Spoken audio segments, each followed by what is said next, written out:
Bismillahir Rahmanir Rahim. Alhamdulillahi Rabbil Alameen. Wassalatu wassalamu ala Sayyidina wa Mawlana Muhammadin wa ala alihi wa sahabati ajma'in. Al-Mu'mineen, our mother Aisha radiyallahu ta'ala anha informs us about the character of the Prophet sallallahu ta'ala alayhi wa sallama. Kana khuluquhu al-Qur'an. His character was the Qur'an. And looking at the first chapter of the Quran, Surah Al-Fatiha, we see that this surah is in itself an explanation of his noble being, of his noble character. Al-Fatiha itself means the opener, and we know that the Prophet sallallahu ta'ala alayhi wa sallama, huwa al-Fatih, he is the opener, likulli khair, for all that is good.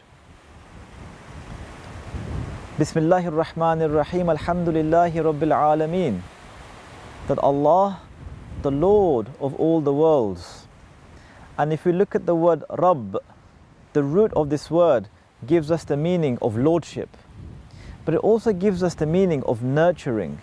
And so how is it that Allah subhanahu wa ta'ala is nurturing His creation? How is it that Allah subhanahu wa ta'ala is nurturing the believers? By sending us the Prophet ﷺ, by sending to us the Prophet ﷺ. He is the one who is nurturing the believers. Ar-Rahman Ar-Rahim.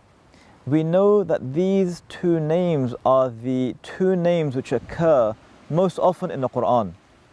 These are names of Allah. And they are also the names by which Allah subhanahu wa ta'ala describes His beloved. وَمَا أَرْسَلْنَاكَ إِلَّا رَحْمَةً لِلْعَالَمِينَ. We did not send you except as a mercy to all the worlds. وَبِالْمُؤْمِنِينَ رَؤُوفٌ رَحِيمٌ. And toward the believers you are merciful. The same two names of Allah that are found so often in the Quran are the exact two names that Allah subhanahu wa ta'ala uses to describe His beloved sallallahu alayhi wa sallam. Maliki Yawmiddin, the day where the debts fall due.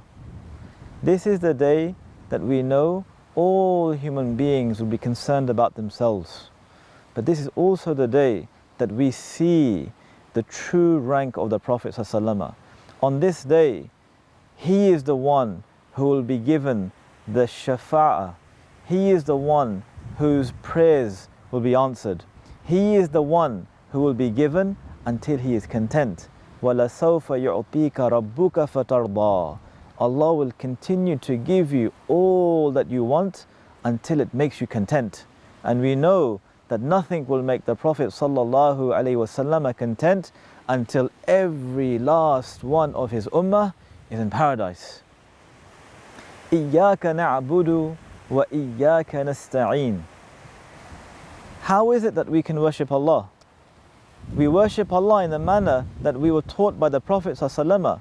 Yes, it's Allah that we worship, but we are taught how to worship by the Prophet ﷺ. And we worship Allah through the assistance that's been given to us by the noble character of the Prophet ﷺ. اهدنا الصراط المستقيم صراط الذين أنعمت عليهم. That Allah guide us to the straight path. And we know that the straight path is only the path of the prophets. The path that we are looking for is the path that has been given to us, been made clear to us by the Prophet ﷺ. The path of those whom Allah has chosen. غَيْرِ الْمَغْضُوبِ عَلَيْهِمْ وَلَا الضَّالِينَ. Not the ones who don't want to take this path. As the Prophet ﷺ informs us, تَرَكْتُكُمْ عَلَى مَحَجَّةٍ بَيْضَاءٍ. That I have left you on a path which is clear. لَيْلُهَا كَنَهَارِهَا. Its day is like its night. لَا يَزِيغُ عَنْهَا إِلَّا هَالِكٌ. And so the meaning here we have is that the path is so vast and so broad and so clear and so obvious that it can only be the case then that the one who does not take this path, he is given the attribution of the one who's gone astray. Because only someone who's not looking is one who goes astray from a path which is so obvious.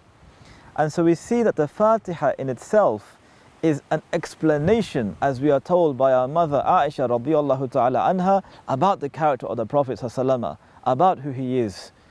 And the very next chapter, Surah Al-Baqarah, Alif Lam Mim, ذَلِكَ الْكِتَابِ. And what's so interesting here is that the word kitab in Arabic, of course it means book, but in its primary root sense it means a bringing together of things.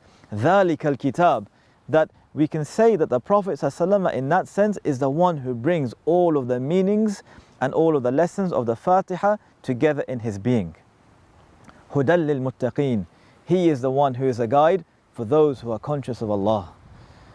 And so the more we reflect on the character of the Prophet ﷺ, the more we reflect on the Quran as we read, the more we see how the perfection of his character is an explanation of everything that we have been told by Allah subhanahu wa ta'ala in his noble book. We ask Allah subhanahu wa ta'ala to make our hearts attached to his book, and by doing so to make our heart attached to his beloved, because that is the only way that we journey toward him. Wa alaykum as-salam wa rahmatullahi ta'ala wa barakatuhu.